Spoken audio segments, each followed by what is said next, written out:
अब उत्तर प्रदेश के चुनाव उस निर्णायक मोड़ पर आ चुके हैं जहां तीसरे दौर के बाद पिछले चुनाव में ये लगभग साफ हो चुका था कि किसकी लहर है। तीसरे दौर के मतदान के बाद उत्तर प्रदेश की 403 में से 172 सीटों पर वोटिंग हो जाएगी और 2017 के चुनाव में पिछली बार भारतीय जनता पार्टी ने 172 में से 140 सीटों पर दर्ज की थी अपनी जीत। तब लहर थी बीजेपी की। इस बार भी दो दौर के मतदान के बाद अब तीसरे दौर का मतदान आ रहा है। दोनों ही तरफ से दावा किया जा रहा है कि उनकी लहर है।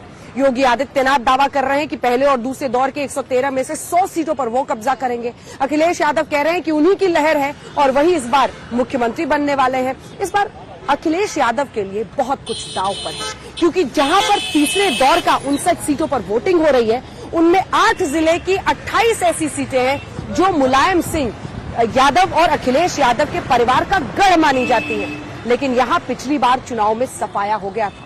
28 सीटें जो यादव परिवार की मानी जाती हैं, उनमें से सिर्फ 6 सीटों पर पिछली बार अखिलेश यादव की पार्टी को जीत मिली थी। इसीलिए इस बार आर पार की लड़ाई।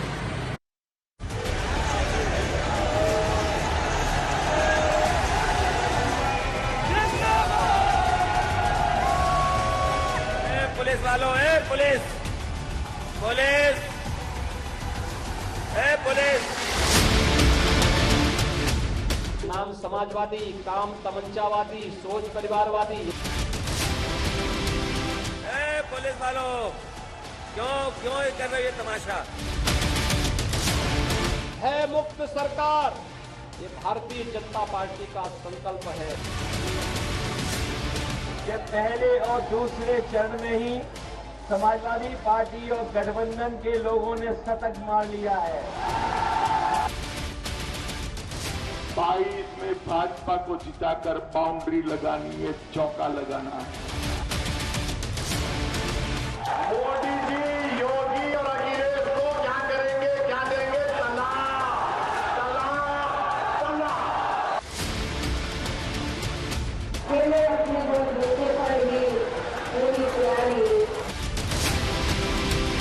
इस बार उत्तर प्रदेश में रंगों वाली होली 10 दिन पहले ही मनाई जाएगी।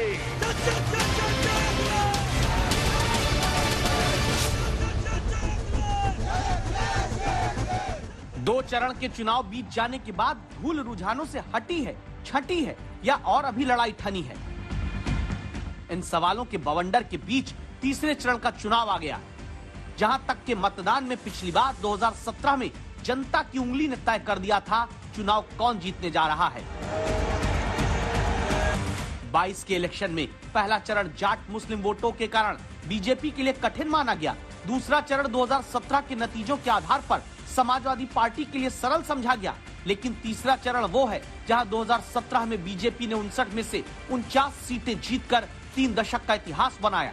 तीसरा चरण वो है जहां अपने ही घर का इलाका होने के बावजूद समाजवादी पार्टी 59 में से सिर्फ 8 सीट जीत पाई थी। क्या यही कारण है कि यादव बाहुल्य 8 जिलों, अवध को छूते कानपुर के इलाके और बुंदेलखंड में सिमटे थर्ड फेज के इलेक्शन से 3 दिन पहले अखिलेश यादव के प्रचार रथ पर मुलायम सिंह यादव आकर बैठते हैं। चाचा शिवपाल सिंह यादव खड़े दिखते हैं। 2014 के चुनाव और 2016 में परिवार की लड़ाई के बाद ये पहला मौका है जब मुलायम, शिवपाल और अखिलेश एक साथ चुनावी प्रचार में उतरते हैं। क्या ये सारी कवायद सिर्फ तीसरे चरण के चुनाव के लिए की गई?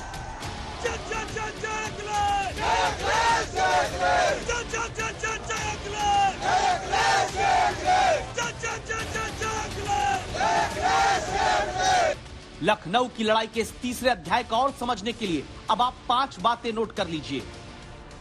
पहली बात, तीसरे चरण के 16 में से 8 जिलों की 28 सीटें समाजवादी पार्टी के कोर वोटर के क्षेत्र की हैं। दूसरी बात, तीसरे चरण की 59 में से 22 सीटें ऐसी हैं जहां मुस्लिम और यादव मतदाता की आबादी 40% के करीब है। तीसरी बात, परिवार की लड़ाई के कारण ही 2017 में समाजवादी पार्टी अपने घर की 28 में से 22 सीट हार गई। चौथी बात, परीक्षा सिर्फ थर्ड फेज में परिवार की सीटों पर ही नहीं, बल्कि गठबंधन परिवार की भी अग्नि परीक्षा है। पांचवी बात, तीसरे चरण की सीटों पर यादव के बाद शाक्य और लोध मतदाता ही सबसे ज्यादा हैं, जिन्हें साधने के लिए कई छोटे दलों से गठबंधन अखिलेश यादव कर चुके हैं।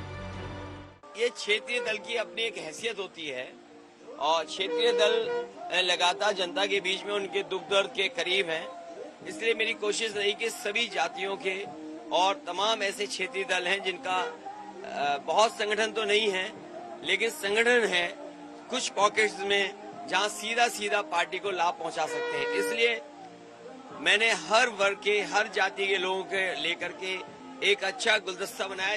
आज राह चलते हुए किसी राहगीर पर, किसी व्यापारी पर या किसी बेटी पर कोई तमंचा तानने का तो साहस कर पाएगा? 2017 के पहले तो होता था ना, क्योंकि वे तमंचावादी थे, नाम समाजवादी, काम तमंचावादी, सोच परिवारवादी, यही तो होता था। एक दिलचस्प बात, आप लखनऊ की लड़ाई में ये जान लीजिए कि 10 मार्च को जब इस बार उत्तर प्रदेश के चुनावी नतीजे आएंगे तो 10 मार्च ही वो तारीख है जब 10 साल पहले इसी तारीख को 2012 में अखिलेश यादव मुख्यमंत्री पद के लिए नेता चुने गए थे। इस बार भी लखनऊ की लड़ाई में 10 मार्च को लकी बनाने के लिए अखिलेश तीसरे चरण में पिता और चाचा के साथ बस में आ गए।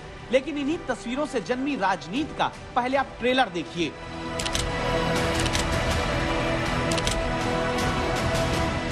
की बात है कि सब साथ हैं आज।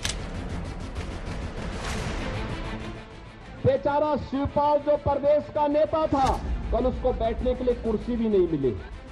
2022 में अखिलेश को मुख्यमंत्री बनाना है और उत्तर प्रदेश में परचम फैलाना है।